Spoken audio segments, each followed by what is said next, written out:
Callaway's new Rogue ST drivers represent a breakthrough in driver performance. The Rogue ST drivers are Callaway's fastest, most stable drivers ever.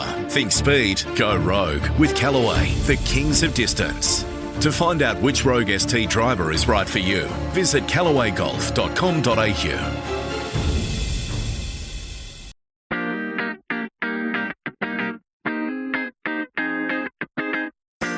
Hello and welcome to episode 60 of The Thing About Golf, Golf Australia magazine's ongoing quest to uncover the multitude of reasons that people get hooked by and on this crazy game. My name's Rod Morri, and we're going to start this episode a little bit differently to normal by asking for a show of hands. Now, this is a test that today's guest likes to run whenever he's among a group of golfers. Assuming it's safe to do so, raise your hand if your first experience of golf was at a public course. Now, I don't have the statistics to back this up, but if Sandy Jamieson is right, and I reckon that he is, then a significant majority of you will currently have your hand in the air. Now, you can put it down now. Sandy is our guest on this episode, and what Sandy's doing to champion the cause of public golf is truly remarkable. A PGA member who's coached PGA Tour players, Sandy's found his calling in life not in the world of private jets and giant fishing boats, but in the grassroots of the game, at a 9-hole, council-owned suburban course in Melbourne called Oakley. If you follow Sandy on Twitter, and I highly recommend that you do, you'll see his almost daily postings of the people who make use of that facility. They range from refugees and the unemployed to suburban housewives and generations of families playing together. They're not the millionaires and high flyers that so many non-golfers think make up the game, and for many of them, golf is a welcome and sometimes only respite from the harsh realities of day-to-day life. As Sandy so often asks on that very same Twitter feed, public golf, worth investing in? He thinks so, and after you hear him today, I hope that you do too, because across the world, the publicly accessible game is under threat, and it's up to us, the current custodians of golf, to do something about it. Sandy Jamieson, welcome, mate. Thanks, mate. Great to be here. Yeah, we talk often, obviously, for people who don't know. We know each other very well. So these interviews are always a bit interesting. When you already know somebody well, the in-depth stuff can take paths you're not expecting. Let's start with the jumping off point. There's a lot of stuff I want to talk to you about. The show's called The Thing About Golf. So what is The Thing About Golf for Sandy Jamieson? It's ever-evolving. I've listened to a lot of these episodes and people are going to give far smarter answers than I, but I would suggest when I first started, it was as simple as hitting a ball in the middle of the club face, that addiction that you get from doing that. That evolved into hitting it in the middle of the club face and being able to somewhat control where it went. And then it probably took a turning point where it was about trying to beat other people, a competitive thing, and probably the worst part, it became about trying to prove to other people. It wasn't about me. And then it's evolved all the way back to coaching, which is really trying to help other people experience that beautiful feeling of hitting the ball in the middle of the face and progressing them rather than myself. There's almost 3 or 4 separate things happening now. They're all tied to golf, but in their own way, they're all life journeys that people undertake in all sorts of industries, businesses and interests, aren't they? That the starting point morphs into something else and morphs into something else. Let's go back to how did it start for you? Because I think this is going to be important about some of the things we talk about later with your commitment to public golf and what you're doing with one club. But how did it start for you? My father loved golf, although he didn't play very often, and he didn't play very well, to be fair, but he just loved it. And his clubs were too big for me, so he went down to the local sports shop, Cliff Hoth in Box Hill, and bought me a short 5-iron. Did he want you to play, or did you want to play with him, or do you remember, or was it just something that was going to be naturally happen at some point? I think I would have been picking up his clubs. I used to use his putter in the backyard and so on, so I was interested. And we used to bury dog food cans in the backyard and mow it down with a Victor. Old school. Absolutely. And he bought me a club that was more appropriate for my size. So 5-iron. Everyone will tell you these days you shouldn't do that for kids. Is that true? No, definitely not. Cut down a 5-iron is fine? Fine. Okay. And from there, so where does it go from there? So you've got a 5-iron. At that stage, and it's probably still true today, finding a place for youngsters to be able to hit balls and play was somewhat difficult, wasn't it? You weren't allowed to play on the golf course proper off until 12 years old. So what sort of age were you? I would have been under 10, and we used to hit balls on the footy oval. and the local school. I mean, back then there were no signs up everywhere saying don't hit golf balls. Don't try this at home, by the way, kids. This is back in the past when Sandy and I were young. They probably put the signs up because of some of the stuff People I like did. you, that's right, yeah. I would. My very first game of golf was at Currumborough, which is a little country course out probably an hour and a half away from Melbourne, 2 hours away from Melbourne. Still there, do you know? Still there, absolutely still there. And my mate's mum drove us to the back of the course, and we jumped the fence and played a couple of holes. Lovely. With our one club. And then Wattle Park public golf course, we used to go there because you didn't have to be a certain age to play at a public course. And closer to my house than my high school, when I got that old, was the local private course, Box Hill. And I used to go and hunt for golf balls in the creek and sell them to the golfers and then just play holes on the golf course. And that's how I got into it. What do you remember about those times, Sandy? What are the memories that you have and the emotions associated with them? Because I think most people's journey in golf is a fairly common story. Yeah, it is. I enjoy spending time by myself just with that challenge. So I just remember probably the fondest memories of sneaking onto Box Hill Golf Course jumped at a hole in the fence and I'd go and find golf balls. And after the Saturday comp was over, by about 4:30, the golf course was starting to become vacant. And I'd just play on the golf course behind the fields and I didn't bother anyone. And eventually they got me to join the club earlier than 14 because it was 14 then, because they said, well, you're playing the course anyway. We might as well get you $50 or whatever it was. For the thing. Can you still do that today? People tell you that's not possible to do anymore, the way you've started golf. Is that true? Look, it's changing. It really is changing. I think you could go to any golf course and get, as a kid, and show interest and sort of get there, but you'd have to do a lot more work than what I did in those days. We're a bit more free range in those days as kids, whereas now parents are encouraged to put them into structured programs, et cetera, et cetera. And are there up and downsides to that idea of a structured program versus a free range? Because I'm the same as you. We used to run around down in the bush behind our place where I grew up in north of Sydney. There's no way you would let a kid run around in that bush in this day and age, but we spent all of our summer holidays wandering around in the bush with the snakes and the spiders and jumping off cliffs into creeks and all sorts of crazy stuff. And it doesn't feel like that happens anymore. So there's been societal change. Yeah, there has. And look, from my point of view and where I'm going, a lot of the programs that are out there don't actually push the kids or get the kids out playing golf. They're on the practice fairway. So you might have kids who have done, 3 or 4 terms of junior clinics, supposedly a pathway, and they've never been on the golf course. So I believe that actually getting access to a golf course is fundamental. And you know what? There's availability at public golf courses, pre-pandemic, but it's dying off again now, and the 9-hole courses are getting really quiet. So absolutely, go and play. We'll come back to some of that. So I guess what you're saying, the structured program can be a good thing if it's structured the right way. Correct. Yeah. And do we get it right at the moment? Often no, by the sound of it. Well, the pre-pandemic, I think the numbers would tell you, we 25 years we haven't got it right. The game has survived and thrived for 500-600 odd years.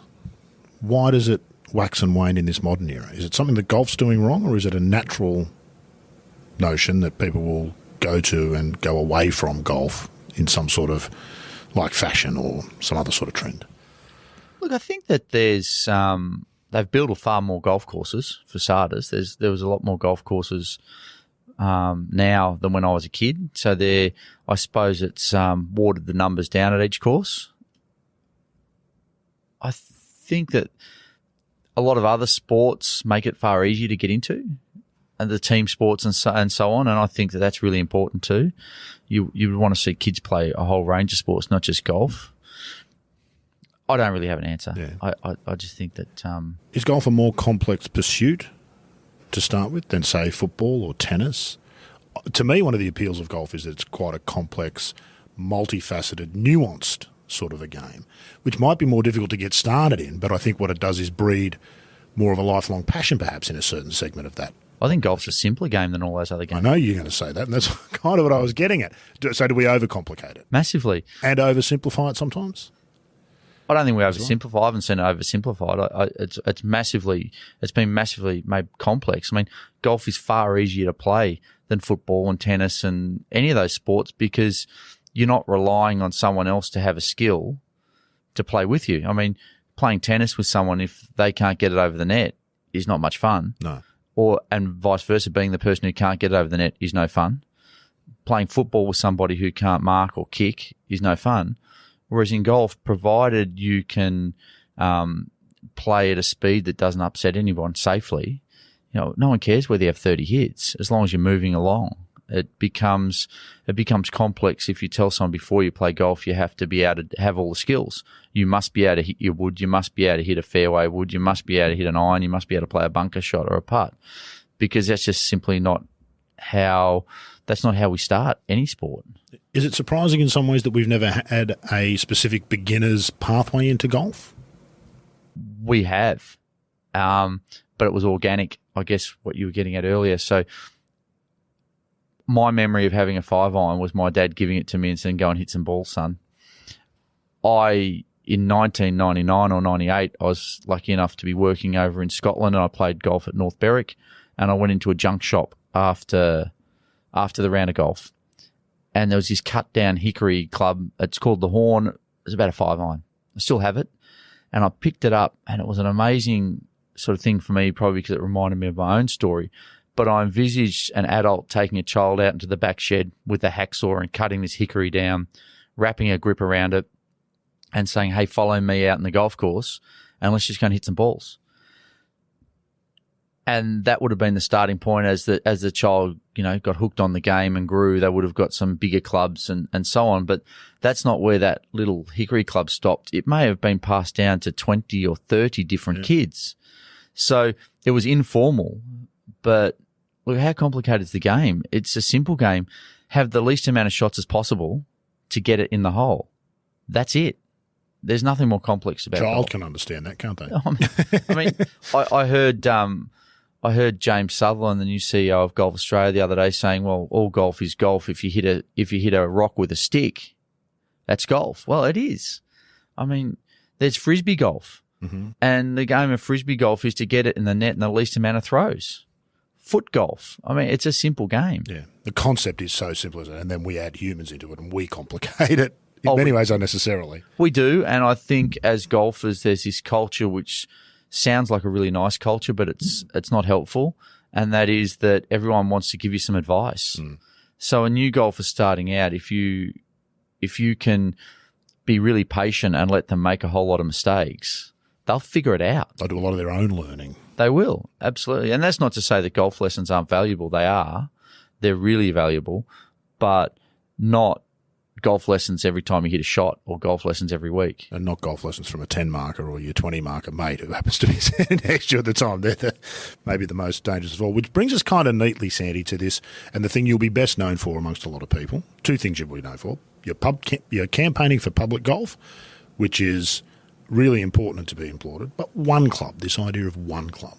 Can you tell me about what that's about without going too much into it? I know that there's things happening in the background. I know that you're working on things, but what's one club and make the connection from one club to that Hickory Club for me? Okay, well, end of 2019, I was sort of midlife crisis maybe, I don't know, but I was looking at my place in the industry and looking at my future. Golf had been declining in the private space by 1% a year for 25 years. The public golf courses was closer to 2%. You were going all right, by the way, for people who don't know. You coached a lot of tour players in your time before you came back, and you coached at a very well-known and prestigious private club here in Melbourne. So it wasn't like Sandy was at the bottom of the PGA rung in that sense. Yeah, no, people tell me I had a good reputation and I was making a good living out of it. But you reach a point in life, the kids are getting a bit older and you question your purpose. And also I was looking at my future. So if golf was declining at such a rate and I was not yet 50 and I never want to retire, I always want to be able to go to work, but what was it going to look like in 15 years' time? Well, I had to go and create some more customers. So I was at this really nice private golf course, and to be honest, I come from a fairly humble background, and I always felt like a bit of an imposter there. It's funny, I still do when I go to a private golf course. I'm the same. And so I went back to the public courses where I started, and you could fire a gun around them.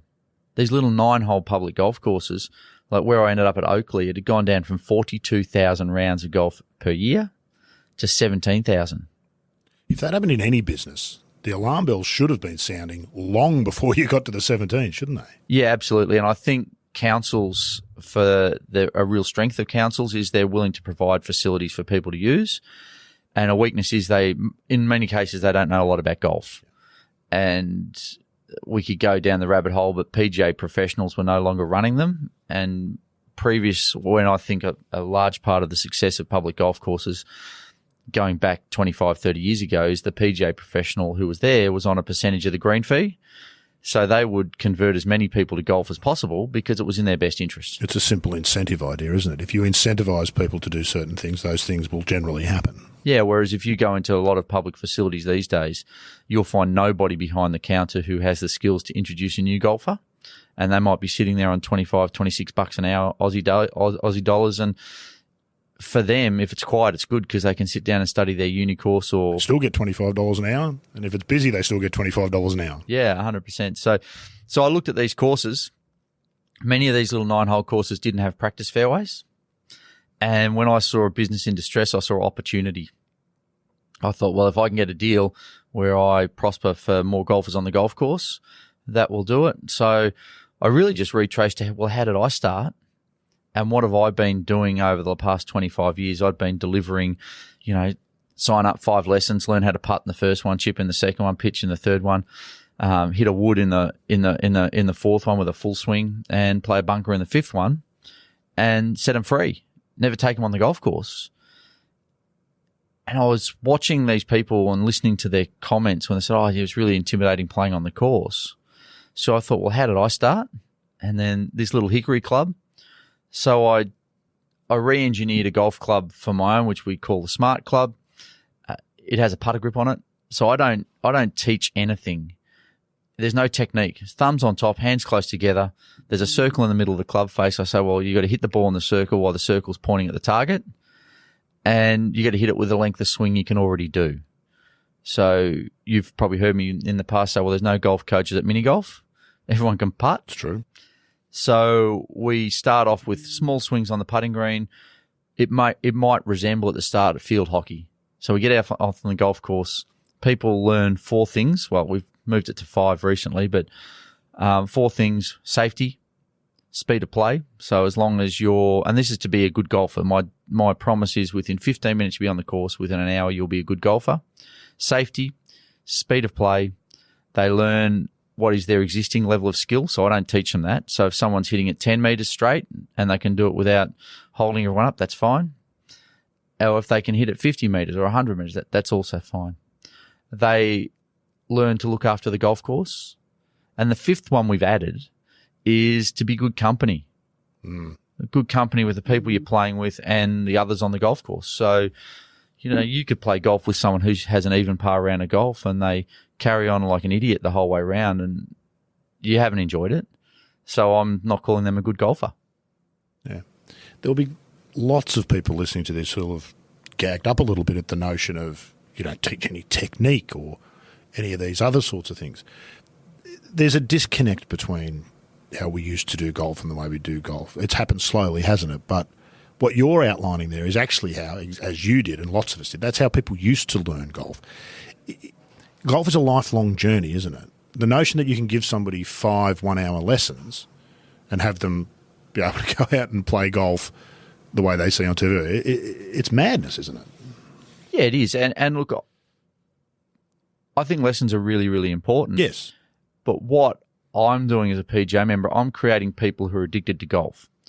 And then they go for lessons because they're seeking to be better at a skill that they now perceive they need. So for anyone listening to this, you'll be amazed at how empowered people feel when I take them on the course. And the second hole at the little course I'm at is a par 3. It's about 100 metres long. And without telling them, I put them on the stopwatch before we start the hole. So they've played 1 hole of golf and they've learned to watch where their ball goes when it's their shot, to go up and play conversation, stop-start conversations rather than I'm talking about the football on Saturday night, keep going, it's your turn, play. I'll as we're walking in between shots, I'll ask them about what they do for a job, all that sort of stuff. So it's not just rushing them. At the end of the hole, I stop the stopwatch. I take them off the back of the green and I say, well, I was timing you there. And the business of golf, every 8 minutes another group hits off. This little short hole, if you can't play it in 8 minutes, well, you're not a good golfer because you're going to cause a bank up. The longest I've had any group of 4 new golfers take is 6.5 minutes. So I say, if you can keep doing that, you're welcome on the golf course anywhere, anytime. Yep. You're going to be great. Now, where we got to that, the empowerment people have by saying, wow, I can play golf. Because as an industry, we'd built golf up to be difficult over a number of years. People were scared to try. So now, when over 500 people in a couple of interrupted years have come through that pathway, and every single person has met my tick as a good golfer within an hour, there's 500 customers that now are not intimidated to go on a golf course, and a large percent of them get the bug, and then they want lessons, then they want sets of golf clubs, et cetera, et cetera. It's just taking them on the golf course first. Yeah, indeed. Just out of interest, have you ever timed groups of existing golfers on that hole, and how many of them come in under the 8 minutes? I had this conversation just yesterday with a young kid I played who's playing in the Sandbelt Invitational Classic. He played at Kingston Heath yesterday. It took over 5 hours to play because existing golfers were using systems to read greens and do all this sort of stuff. I think that rangefinders, caddies. Yeah, I think they've got a place, but I think that the sheer enjoyment in playing golf is being active, moving around. And of course, the interesting thing about that, and that's professional golf, they're playing for a living, and so that is a different thing. But that is the product people see on TV before they experience golf, isn't it? And so we need to be careful about what we do show people. And the same is true of golf courses and what they should look like. Television golf does a lot of things that doesn't necessarily work for the benefit of golf in the longer run, doesn't it? Yeah. God, it's so boring, isn't it, watching golf on television now? Often, yes. Unless it's the end of the... I'll watch the last 9 holes of a tournament when the game's on the line, but we don't do... I don't buy into, if we have another Greg Norman, golf will be busy. I don't buy that at all. And, you know, there's been a lot of money spent over the years. Tease that out, because most in the industry, and I'm one of them, have accepted for a long time, because the years when Greg Norman was the world number one, golf in Australia did have a boom. You're not the only person I've met in the industry who suggests that might have been more coincidence than cause and effect. Yeah, so I'd state a few things since then. The Australian golf industry spent a lot of money trying to develop elite players under that guise that Greg Norman bought them. In that time, both Adam Scott and Jason Day have been number one in the world, and golf didn't spike at that. So could we say, well, maybe they haven't got the charisma? That's being nasty, but it's not just their golf. Maybe it was Greg's full package. Another guy you've had on this, Christian Hamilton, showed me a fantastic graph years ago, which was showing golf going up in popularity when Greg Norman was booming, and then dropping off when Greg stopped playing, and that was a graph. Showed me another graph that was happening at the same time, going up with Greg Norman, and kept going up. Showed me another graph that went up with Greg Norman and dropped off with Greg Norman. Okay, the graph that dropped off with Greg Norman was immigration from the UK, Ireland, and Scotland. The graph that went up with Greg Norman and kept going up was immigration from Southeast Asia. As a game, we didn't go out to these people immigrating to Australia showing them that it was a game for them. They were quite wealthy people, but middle class in China can't play golf. Middle class in India, well, you wouldn't even see a golf course behind a fence. So as a game, we did not evolve our game to be more welcoming and inclusive. And you could go into every private golf course pretty much across the country now. I shouldn't say that. How many people from an Indian background are at your private golf club? How many people from a Muslim background are at your private golf club? How many people from an Asian background or Chinese Asian? It's becoming more and more. Does your golf club look like the suburb that it sits in? Correct. And in many cases, no. That'll be quite stark for some people to think about that way, because a lot of it, you live your life and you've got your habits, you go to the golf club, and that's the way it's always been and always looked. And if you stop to think about it, that would be quite confronting for a lot of people, I would think. It would, but I would put it this way. I mean, if we're selling a product, if we're saying golf is a product, membership of golf course is a product. If I was running a tyre business, like you were telling me your dad used to run, I was running a tyre business in Cabramatta in Sydney, and I didn't reach out to the different demographic, I'd be stupid.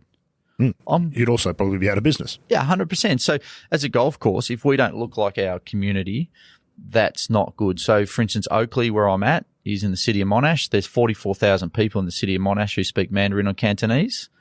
I trained up a community coach who delivers my program in Mandarin and Cantonese. Well, it's simple business, but also for a public golf course. Private's a bit different. Well, it's a lot different. But for a public golf course in a community, if they're not offering programs for the different demographics, they shouldn't be there. If you look at... it's a public responsibility, isn't it? If it's a council-run facility, they have a public responsibility to service the entire community, and proactively so. Yes, imagine your local swimming pool. So in the city of Monash, to be honest, I haven't gone to the local swimming pool, even though there's one right next to our thing, but I'm sure they run programs for people of different backgrounds and cultures. I know in Box Hill, where I grew up, they used to have a night at the swimming pool for people with a Muslim background because the women needed to have the pool to themselves just because of their Different background. cultural. And yeah, as a council, we need to provide that. Let's come to public golf because it's a really interesting. This is the one we probably talk about the most, you and I, between us. It's under pressure worldwide, and we see it here in Australia. There's a lot of people and a lot of councillors who think golf courses could be used better for a different purpose to golf.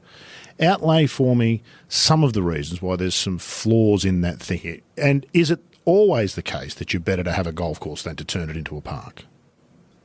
Definitely not. I think I have no issue with golf courses being under pressure if they're not meeting their social responsibility.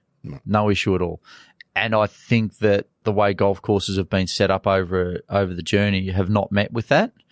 So, like, for instance, Oakley Public Golf Course, where I'm at, we are definitely meeting our social responsibility. We have golf being delivered in the main other language of the area, and we also have golf being delivered for people with disability.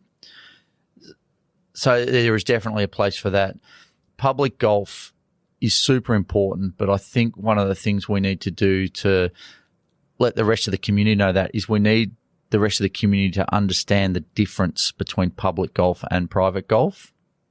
And a lot of the cases of the people that we speak to who don't play golf and are thinking they should turn the golf course into a park, it's because they think that public golf is rich, white and male, and it is definitely not that. It's not hard to find examples of that, though, is it? Definitely not hard to find examples of that. And the people who are actively campaigning against golf, they do nothing to highlight the fact that it's any different to that. So, Northcote at the moment, which is the one which is being decided next March, there is definitely that campaign going. It's funny enough, I went to my cousin's place for a Christmas thing right next to Northcote Golf Course just on Saturday night, and the people at this party, let's just say they were very much from that area. Lots of them don't drive, very green in their thinking, used the golf course during the lockdowns. And when they found out that I was actively involved in trying to help it, they asked me why. I explained, and they're happy with it. They said, well, that makes common sense. We can share space. We can, if golf, brings the fences down and provides walking tracks for us to join our parklands up, we're happy with that. They've no issue. No. It's just a bit of creative thinking on the part of golf and golfers in many ways, isn't it? There is a segment of golfers who won't stand for the notion of anything but golf on the golf space, and everybody else is to be excluded. That's very dangerous thinking for public golf, isn't it? It's okay for private golf, okay in the sense that private golf can survive under that model, but public golf really can't, can it? No, and I think for anyone listening to this out there, if you're playing golf at a public golf course and you want it to stay exactly the same way it is, and if in many respects it's a cheaper version of playing at a private club, so you've got tee times that exclude, women, tee times that exclude younger people, etc., like a veterans group, I think you're going to be really disappointed at the outcome. Just like if you want the place to be used as a park, you're going to be disappointed at the outcome too. There needs to be some give and take, and public golf needs to become more public and less of a mini version of a private golf club. Other sports don't tend to have this image problem, do they? Cricket, football, people who aren't interested in cricket or football tend not to be anti it. It's not hard to find people who are anti-golf. No, it's not hard, but I think this is another point which is really important. Cricket, football, for examples, softball, netball, predominantly played by younger people. And in the community, most of us are really happy to push younger people playing sport. But again, they think, golf's for older, richer people. Whereas the message we need to put out is, hey, golf is one of the very few sports that people in the community can play for life. And council budgets, government budgets need to go to providing recreation for people in all those different age demographics. Not many of them play football. No. Not many of them play, softball in those older ages. We need to do that. The truth of a football field, Sandy, is it really services a demographic that's predominantly male, though changing, between the ages of about 8 and early to mid-30s. Yeah, indeed. And I'm going to say something which some people are going to fall over, and probably some people in golf admin are going to fall over now. The most important thing about public golf going forward, for me at the moment, is women and golf. So organisations all around the world are trying to get more women to play golf. The pandemic has been a really bad thing for women in golf. Tease that out. Statistically, the women in golf in Australia is 18% of people who play golf, which is through Golf Link numbers, so that's private clubs. Private club membership. 18% are women, and then 82% or whatever are male. There was vacancies in golf clubs pre the pandemic. The golf club I'm a member at, I went to an induction, belated induction just recently. There was 36 people coming to the club. There was only one woman. Only 12% of people from the stats that have come into the golf club during pandemic have been women. So that means the amount of women playing golf is less, and now the golf clubs are full. There is no capacity for more women to join the golf clubs. Right. So we've actually made the issue of women, made it worse. Yeah. And that is... Not deliberately. Nobody's saying there's been some evil conspiracy, but the reality is blokes have come back to golf and taken spaces that now can't go to women even if they wanted to join up. Now, there'll be golf clubs out there saying that's not true. We've got space for women. My question is, have you got space for women on Saturday morning for working women, because women work, and that's been a major part of the drop-off. However, let's go to public golf. My little golf course, I did a straw poll over a month. 31% of the people who play at the public golf course where I'm at are women. Interesting. So, and there is space for women to play golf at public golf courses. The COVID boom, as some people call it, I call it more of a bubble, because I'm seeing what's happening at grassroots. It's dropping off rapidly, the numbers playing. As rapidly as it went up? Oh, yeah, absolutely. So, I had, I saw stats at lots of public golf courses, not just mine, and it went back to pre-pandemic at the little 9-hole course. Right. Not the case at the 18-hole courses, but your 9-hole golf course was always designed to be where you start out. A feeder. Yeah, it's like kindergarten for primary school.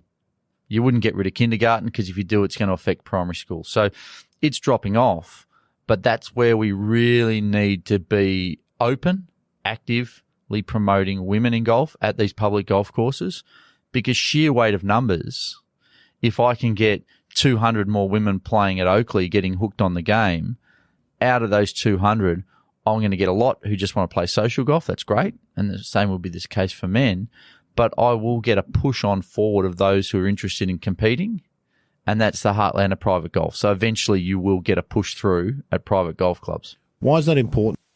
Golfers out there who'll tell you women just aren't interested in playing golf. Why are you trying to force women into golf? Because it's not true. So it's not just women. Let's get on to private golf courses. Private golf courses are predominantly about competition. At least 50% of people who play at the public golf course where I'm at don't take a scorecard, because there's so much more to golf than competing. Whereas if you look at, and in a lot of cases, private golf clubs are addicted to competition because they get their comp fees. So I haven't had an issue with women wanting to play. In actual fact, Golf Australia, if you went into the statistics, will tell you the vast majority of people who sign up to learn to play golf class are women. So in my career, it would be above 90% of people who come to a Learn to Play Golf clinic are women. And yet that's not showing with people playing golf. So and what happens after we've taught them to play golf, Sam? Yeah, well, that's it. I have an analogy for that. Imagine staggering out of a nightclub at 1 o'clock in the morning. No need to imagine. Yeah. And there's a hot dog van the other side of the nightclub, and I go up there and I pay my $5 for a hot dog, and they show me how I cut the bun, and they show me how I might put some butter in it, and I put the sausage and put the sauce on it, and then I don't get to eat it. So, we've done that to a whole lot of people in these beginner clinics if we don't take them onto the golf course after. I know of driving ranges that are doing above 50 new beginner golfers a month that fit into their program. And at the end of the month, that's it. They don't take them to the golf course. That's paying for my hot dog and not getting to eat it. Yeah. It's ironic, isn't it, that a golfer can go and spend time at a driving range and find a job, and maybe even do that for weeks on end without playing golf and be quite satisfied with that experience. But you can't do the reverse. You can't start and just hit golf balls at a driving range and have that be a satisfying experience. Yeah, I think it's getting better, like the technologies of the driving ranges now with Top Golf and so on, and, this push, all golf is golf. Is it? So I'm not anti-Top Golf, but is it golf? Yeah, look, it is. And I would suggest, what we're talking about through, the Golf Australia talking about all golf is golf. Well, it is. However, if every golf course falls over because now everyone's playing alternate forms of golf, well, the whole structure of the organisation that's built around a handicap system, it falls over. So, yes, all golf is golf, but ideally we want to provide opportunity for all those people who hit a putt on mini golf, hit a ball at a driving range, to get onto a course and actually play. I don't want to harp on this, but let me take you back a step. If you'd found that 5-iron, your dad had given you that 5-iron and taken you to Top Golf, would you be a golf pro today? That's my point about the experience that is golf versus the act of hitting golf balls with some contrived notion of scoring and points. And as I say, I'm not anti-Top Golf. And it doesn't matter whether people go to Top Golf and go on to become golfers.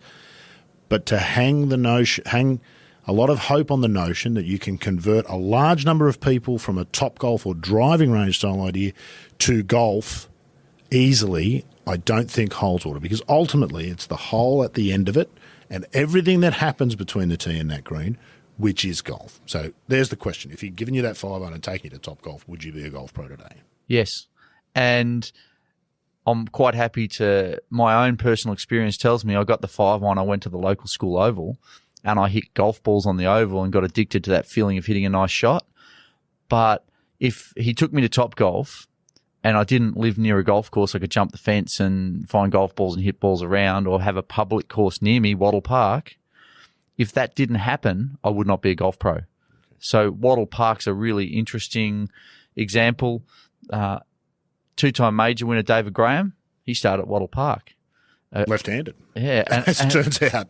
Yeah, and another great professional, Glenn McCulley, he started at Wattle Park. He won Australian events. He runs a magnificent golf school at Yarrawonga. Lots of people listening to this will have been to Glenn's golf school. Yeah, absolutely.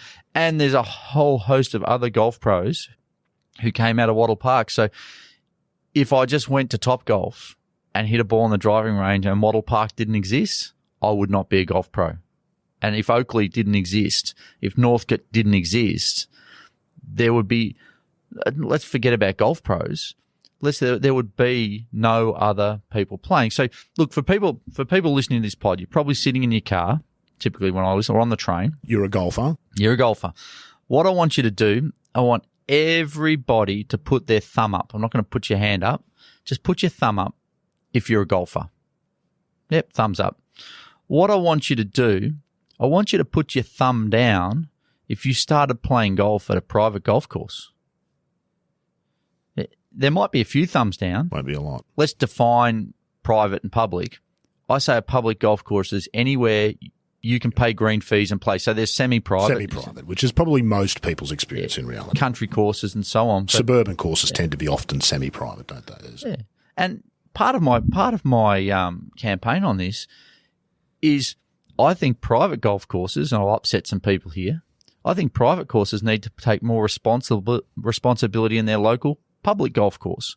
Because if you're on committee of a golf club and you're listening to this, do that little thumb up, but at the presentations next, Saturday, Wednesday, Thursday, whenever it is, ask everyone to put their arm up and do the same thing. And what you'll find is your customers, members' customers, all started at public golf courses. So if you let the local public golf course fail and don't pitch in, don't get in touch with the council and say, hey, can we help? Can we make it more viable? If you don't do that, your business will dry up. Callaway's new and improved Chrome Soft family of golf balls is better for everyone, from amateurs to major winners like John Rahm, Phil Mickelson and Annika Sorenstam. Now with Callaway's proprietary new precision technology, the Chrome Soft family delivers Callaway's highest quality, best performing and most consistent golf balls. To learn more about precision technology and the new and improved Chrome Soft X and Chrome Soft XLS, visit callawaygolf.com.au. One of the things that was happening when I was at Commonwealth Golf Club, which I loved and enjoyed, I had a lot of success about a beginner program we ran at the golf course, which in my opinion, looking back on it at the time, was entirely inappropriate. Commonwealth Golf Course is one of the best golf courses in the country. It's a F1 racing car of golf courses. It's got deep bunkers, it's got fast greens, it's long, etc. Not really a beginner-friendly place. And the members who play there pay a lot of money to be able to come out and play the golf course whenever they like, outside of competition time. They want to have a good experience. Having a group of beginners in front of them struggling to get out of the bunkers is, again, not appropriate. So those private golf courses rely on the public golf courses, and they need to be a little bit more concerned about that. It's like the Moore Park thing in Sydney. The Aussie Golf Club is how far away? Oh, it's only a few Ks, if that. It's not far. Not far. So did the Aussie Golf Club pipe up and get involved? No, I'm not sure. I don't know that they didn't, but my instinct is that they didn't. Did the Lakes, which is not far away again? Not to my knowledge, but again, I don't think they did as far as I know. And if you went to the Aussie Golf Club or the Lakes or any of the golf courses nearby and asked, did the same member put your arm up if you started at Moore Park? Yeah. Huge. We all have a responsibility to it. It's a funnel, isn't it? The business analogy is the funnel. Public golf is the big part at the top, and that's where everybody can have a chance to experience the product and decide whether they want to go on to purchase the more expensive products in the range, which are the private golf clubs further down the track. So if you're in private golf, if you're thinking 20 years ahead, you can't not think about public golf. Correct. Also, too, people say, oh, people are busy, etc. Well, public golf is the opportunity to play the game at a casual basis. I'm a member of a golf club, so in my head, I want to play a certain amount of times to get some value out of it. If I'm at a place in my life where I've got young kids, etc., and I only get a chance to play half a dozen times a year, I know I can go to public golf and play it. But if you close public golf courses, now that option is not there. So I will probably just not play golf. You won't go back to the membership, will you? The public golf can carry you through that period. And we see that statistically. We know that families, and there's a time in life when work and family takes priority over golf for a lot of people, but that they will come back to it later when those things ease off. And we need to, this obsession with youth, I don't mean young people as in primary school kids, but this 18 to 30, we've got to get this demographic involved in golf. I'm not convinced necessarily that I agree. And there's a whole demographic of 45 and over who we should be targeting, really, because they're people who've played before, will come back to the game, will spend money, will be a part of the industry happily if we go out and reach out to them. And I'm happy to be controversial again, no problem at all. I've said to golf clubs, I think it's a waste of time offering a discount for under 30s and under 40s. Agreed. And those people will still play golf. And they will play golf at the pay-to-play. Those who are going to will play, and those who aren't, you're not going to encourage them to by... And you know what? Some of those people are on massive salaries. Yeah. However, if you look at the market coming out, so my wife is a perfect example. She's just turned 50. Sorry, love. Told everyone. You've outed her publicly. I've outed her. Sandy. And now my youngest is 16. My eldest is 19. She has time. She's joined the golf club. She has time. She has more money. Our school fees are, she earns the money, but the school fees are less and less. She's the market. Mm-hmm. I had an idea for every golf club out there in Clubland. If you got rid of your discount members for your under 40s and so on, and you said, right, every couple that includes at least one woman that comes to your golf club gets a discount for coming as a couple.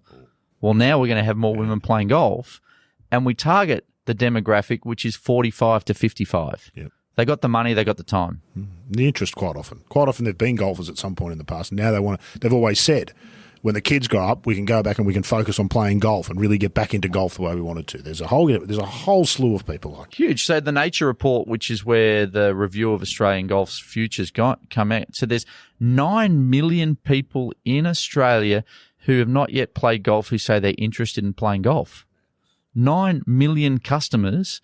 And if you look at the amount of women who have taken up clinics and those sort of programs, we know a large percentage of them. So they're interested.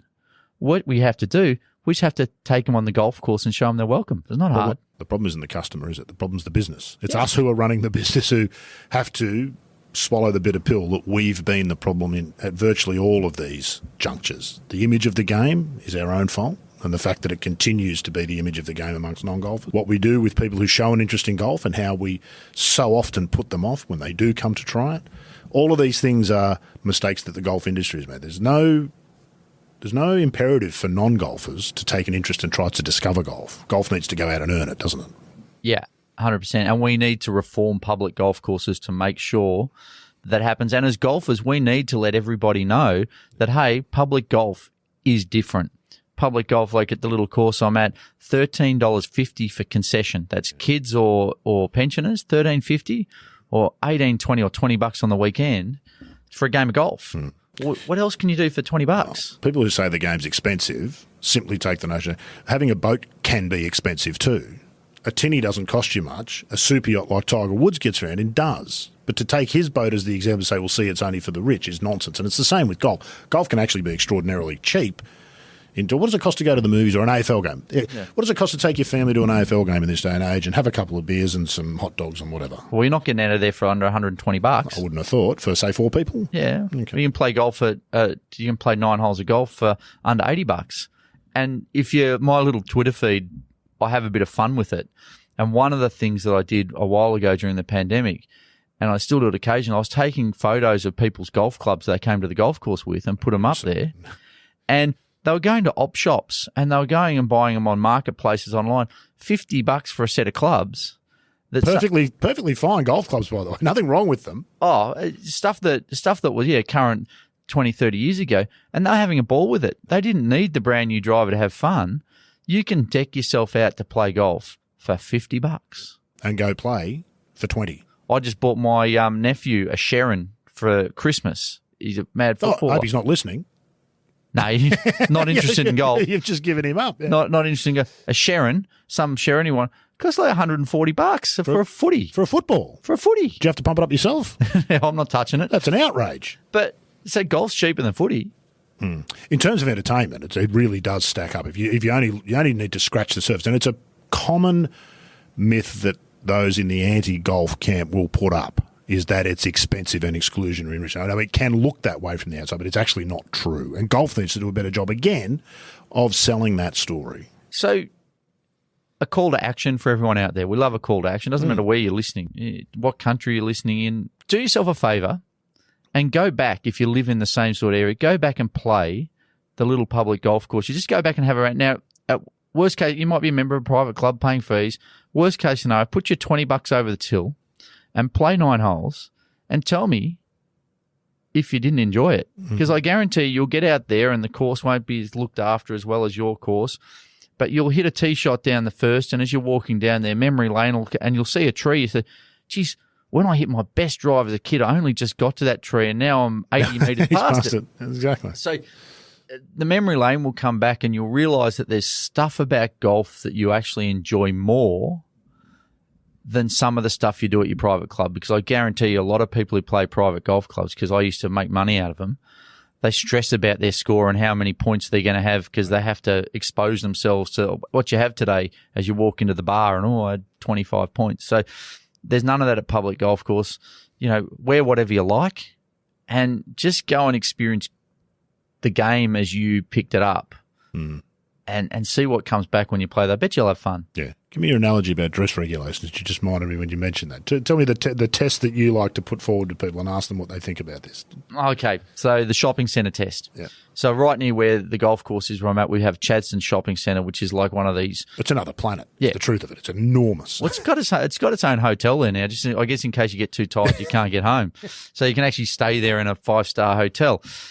So my analogy of the shopping centre is, imagine putting people out the front of the shopping centre and having a dress regulation from the golf course and not letting anybody in who didn't meet the dress regulation. Well, you're going to get punched, because the reality is someone might walk into that shopping centre with a $200 pair of jeans on and an $80 T-shirt on, and you can't go to the golf course with it. Can't go to the golf course like that. I mean, it's extraordinary. Another question for everyone out there.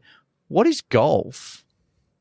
Well, I would say if you looked at golf in the dictionary, I haven't done this, it's going to call it a sport, isn't it? Probably. Yeah, it's going to call it a sport.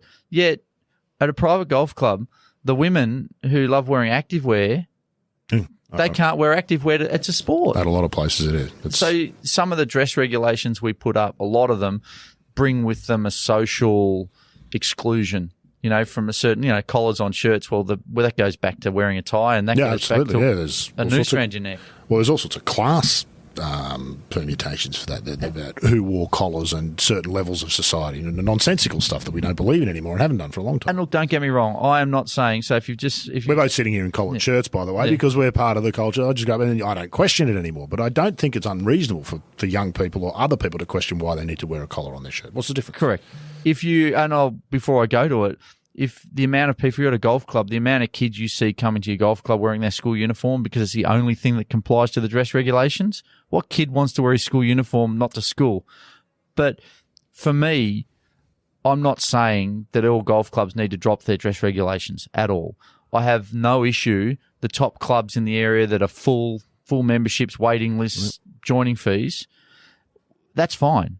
And people join because they want to be part of that. Mm-hmm. But if your golf facility is not full and you're sending people away because they haven't got a collared shirt or they've turned up in jeans and that's how they're comfortable, well, I do question the right for your business to keep running. I question that. Well, it's a bad business decision, isn't it?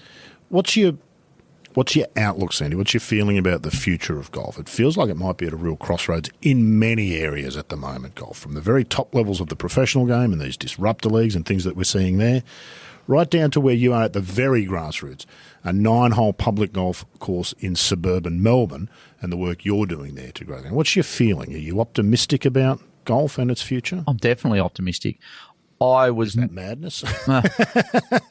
I was more optimistic before the pandemic when these clubs were flailing out of control downwards and they were really under threat. There's an imperative there, isn't there, which forces action. Yeah. People, administrators and management groups and councils willing to try anything. I think that there's been a complacency come in. I'm massively optimistic about golf because of the over 500 people I've taken out into the golf course. When they hit their first shot in the middle of the club phase, that euphoric sort of drug-like thing comes over and they love it. So golf is a game everyone can play. We just have to take it to them in a format where they feel welcome. I think Andrew Marchbank talks about this. I think he got it from somewhere else, but who was it that introduced us? Might have been Matt Day from the WA. There's this notion of shot euphoria, hole euphoria, round euphoria. And by the time you get to round euphoria, what you've got is a lifelong, dedicated, committed golfer. But everything starts with shot euphoria. And it may be that very simple thing that we've overlooked in golf and the notion of introducing people or selling, quote unquote, golf to people. That's actually the product, isn't it? That's the reason Tiger Woods still plays, despite nearly killing himself in a car accident in February, is to feel that shot that comes out of the middle of the golf club and goes where he wants it to go. Yeah, absolutely. I think we forget, and that's why I wanted everyone to go back to a public golf course. One of the things I do, and do this next time, it's sort of during the pandemic without flag sticks coming out, it hasn't happened.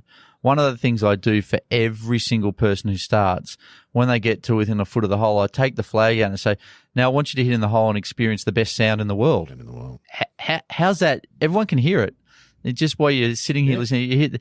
And next time you go to the golf course, actually enjoy that sound again because we're too worried about how many points were, this was a putt for or whatever. No. Experience the feeling of hitting a shot and the sound it makes when it goes in the hole. I mean, it's a beautiful thing. It's the full stop to a golf hole, isn't it? Yeah. It is actually the punctuation of a golf hole. Is the sound of that ball rattling in the bottom of the cup. And it doesn't matter where you go in the world, it's universal. Absolutely. Yeah, and fabulous stuff. What sort of responses do you get from people who you've introduced to golf? They can't have all been positive and fantastic, Sandy, but I want one from each camp. Somebody who's come to experience one club at Oakley or come to see you at Oakley who's previously been anti-golf and who's perhaps changed that perspective, not necessarily to become a dedicated golfer, and someone who's been sort of somewhat pro-golf and said that what you're doing is wrong.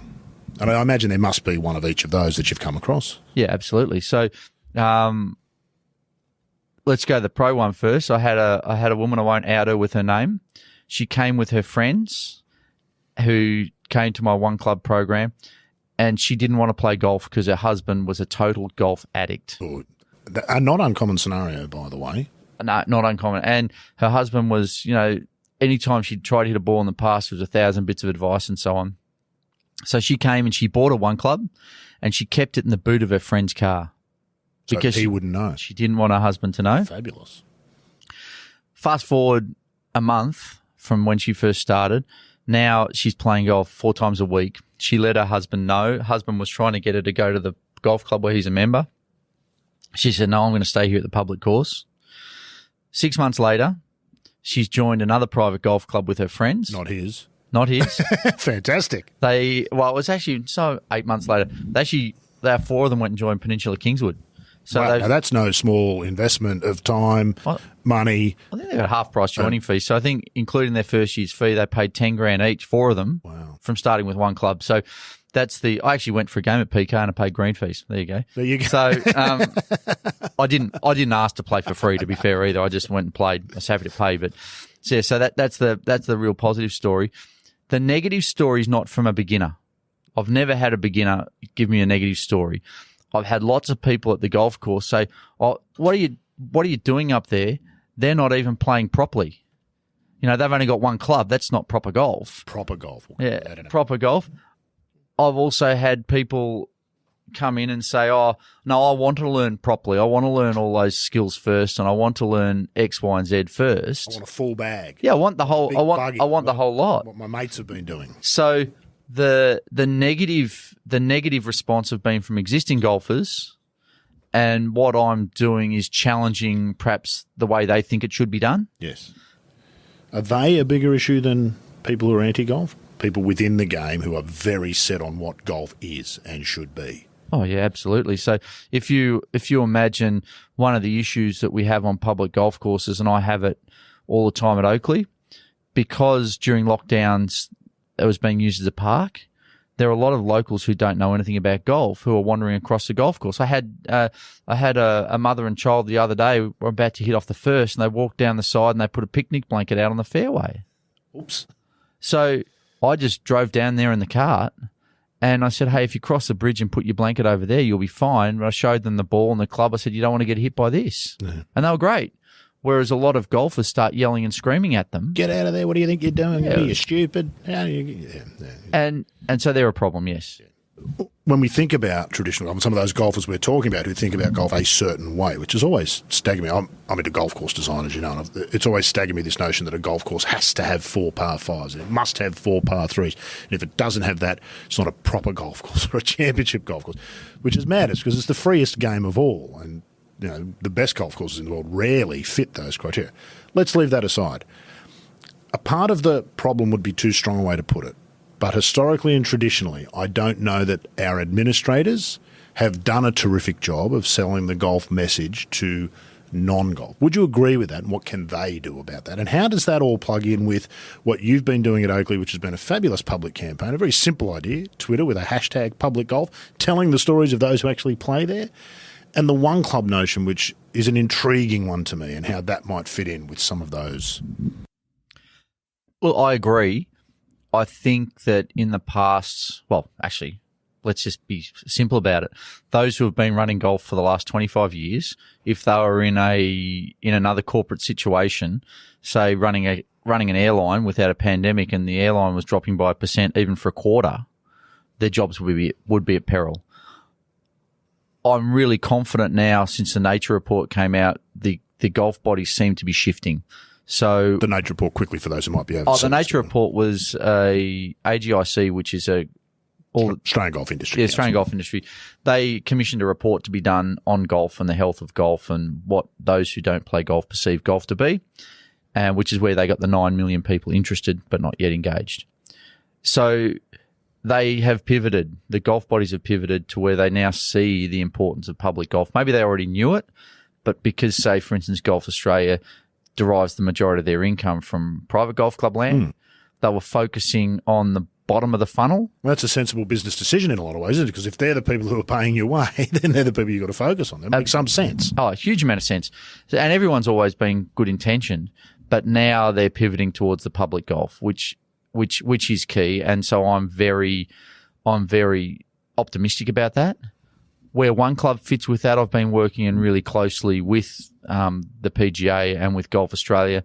They've endorsed it. They say what they like it. It's great.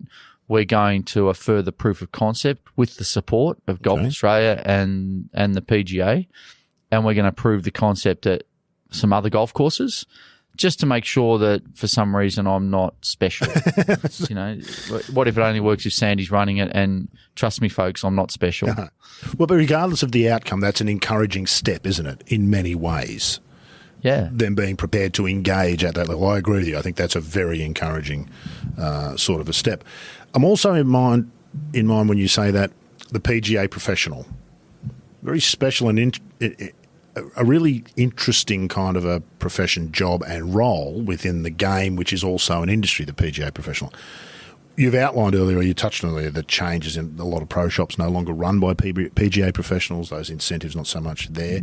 Talk a bit about the PGA, the group that you're a member of, the PGA and your brethren, and their role in a lot of this. PGA pros really are the front line of golf, aren't they? Of even amateur golf. They're the very front line. Oh, they are. Of the game. You are. If you asked anyone at any golf facility, any golfer, who the most important person is at the facility for them, it'd be the PGA professional. I don't mean to upset the general managers, but the PGA professional deals with the golfer. They're the face-to-face contact. Rules. Yeah, rules. Ask the pro. Equipment. Yep. Ask the pro. Course setup. Ask the pro. Problem with your swing. Ask the pro. Don't want to play with that bloke again. Ask the pro. There's not much that the golf pro isn't involved in, is there? What's changed in that time period? I've spoken to Mike Clayton about this previously. Those people were such an important part of so many of our generation going on to become lifelong golfers. Are we missing out on some of that? Is the change in culture in golf clubs and the change in society change some of that? And can we get that back? I think we can. I think that, again, the pandemic was really bad for the PGA professional because pre the pandemic, the golf industry was saying, hey, we're in big trouble here. How are we going to pivot and how are we going to change our business to attract? And in many cases, the PGA Pro was the innovator who could bring customers through the door. So the PGA Pro was in a strong negotiating position. I feel really strongly, and there are so many PGA Pros in employed positions that do fabulous jobs. So I'm not saying the employed PGA Pros are not doing great jobs, but I think that we were in a far better place when the PGA Pro was contracted and their business was based on how many people play golf there. The better they were at their job, the better they were rewarded. Exactly right. So I think we can get that back and incentivize pros more. I think that with coaching, and I know myself, where I changed is because my only income was coaching. So the pro who gave me lessons, I was extremely lucky. Stephen Bann was my local club pro. Wow. You hit the jackpot there, didn't you, really? Came off tour and was a club pro at Box Hill. Yep. And he ran the shop and, took the green fees and all that sort of stuff, and he gave lessons. And he only had a certain amount of time to give lessons, so he wasn't going to sell a lesson if it wasn't needed. He wasn't going to overcoach you. That was just how it was. But as a golf coach, the only way I earn money is giving golf lessons. And if Rod Morri wants to come every week and give me $150 for a golf lesson, whether it's good for his game or not, madness not to take it. Yeah. So, and I'm not saying that they're doing something the customer doesn't want, but I just turned around and said, well, rather than have 500 regular clients or 100 regular clients, I'd rather introduce 50 new golfers to the game every week and be filling my books with creating new customers because there's a better business model for me and for the industry. But unless I'm going to get a kickback from that, so pre-pandemic for those listening out there, I had Oakley up 50% in players on the course and money in the till in 6 months without spending $1 on advertising. Which is an extraordinary feat. And then we're going to bring this full circle and probably close it around this sort of idea. The reason the PGA professional, it's not just the incentive, the PGA Pro understands the game. The problem for a lot of public facilities is they're run by people who have no knowledge or understanding of the game and who think of it as a business like all other businesses, that running a golf course is no different to running a public swimming pool. And that lack of knowledge is fatal in almost every area, isn't it? Innately, the golf pro knows that among the things golfers want and will pay for is the condition of the course, things that people who don't play golf would never understand, that all golfers innately understand. And that's where that relationship breaks down. That's where a lot of public golf courses fail, for want of a better term, is the lack of knowledge of the product they're actually selling and how that product needs to be presented. Yeah, and the biggest weakness for the PGA professional is they're so passionate about that to stay working in the industry, they'll pretty much take whatever is on offer salary-wise, and quite often they're not paid very well for what they do. So they have the knowledge, they have the skills. It's my hope that if I put the message out there a lot, if you're bringing people to the business and growing the business, you deserve to be remunerated for that. So I can tell you that on average, anyone I introduce to golf plays 1.8 times a week at the little 9-hole golf course. So I can quantify what that dollar value is worth. So if someone's not going to look after me in the long term for making a business better, am I going to introduce 10 golfers a week to them? Well, I'd be silly. Yeah, I'd go somewhere where they will. The business model is backwards, isn't it? Business works when you run it sensibly. I do want to touch on the last thing with you, Sandy, and a lot of people may know this about, may not know this about you. You coached a lot of tour pros in your time. You got to a point where you were a coach to tour professionals, guys playing on the US Tour, Robert Allenby, Jared Lyle, some of the better-known ones. You can tell us a few of the others that you worked with. Tell us about that experience. And I imagine that's very different to what you experience now, introducing people to the game. And I imagine, interestingly, there's probably similarities as well. Yeah, so I mean, Robert Allenby, Jared Lyle were probably the two that I worked with the most and had a lot of success with. I did a short stint with Wai Yang when he was in Europe. Peter Fowler, Chucky's had a lesson off everybody.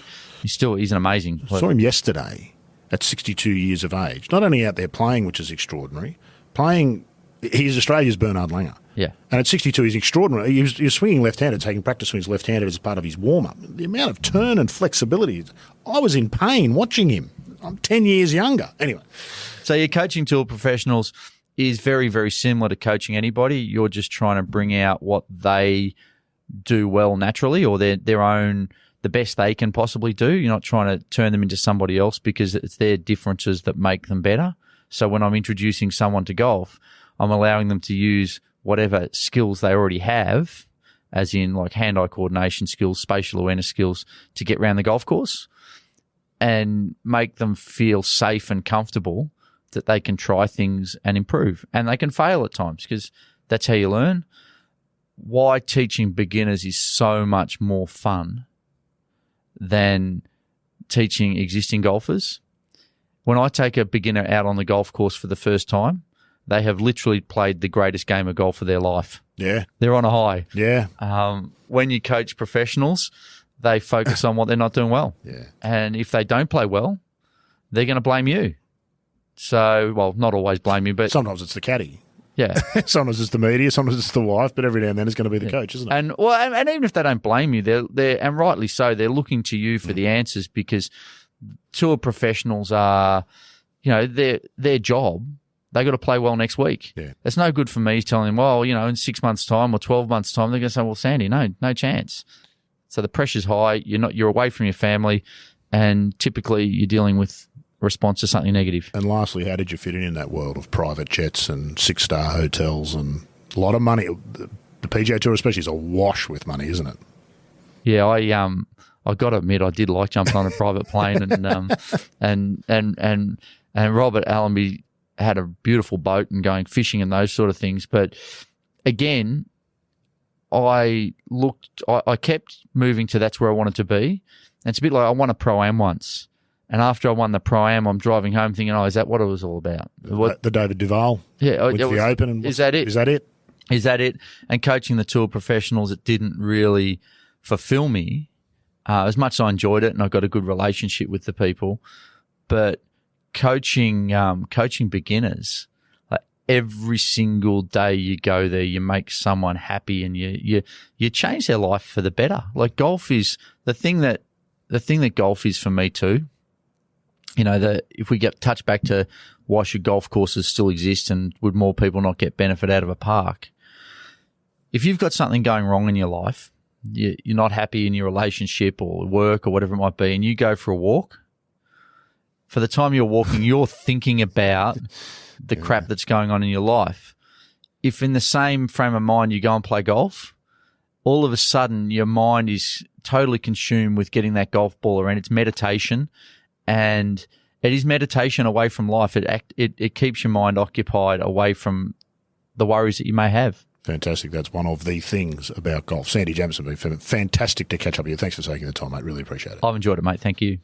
As golfers, I reckon we're all guilty of often focusing on the things about the game that are unimportant and forgetting the things that are. I hope that dose of perspective from Sandy has helped you get back in touch with the reasons you were first drawn to the game. Well, that's it for episode 60, but I hope you've made the effort to follow the show, because on our next, my colleague John Huggan sits down with two-time winning Solheim Cup captain and one of Scotland's best ever, Katrina Matthew. I think probably eventually they will rein in, because you can't keep making golf courses longer. No. And you can just, you're just getting better and better athletes, whether it's the equipment, the ball, the players are bigger, they're stronger, they're working out more. Mm-hmm. You know, they're far more into their health and nutrition and being in the best shape they can be. So something's got to change, or else you'll be having to have a 10,000-yard course. That's next time on The Thing About Golf.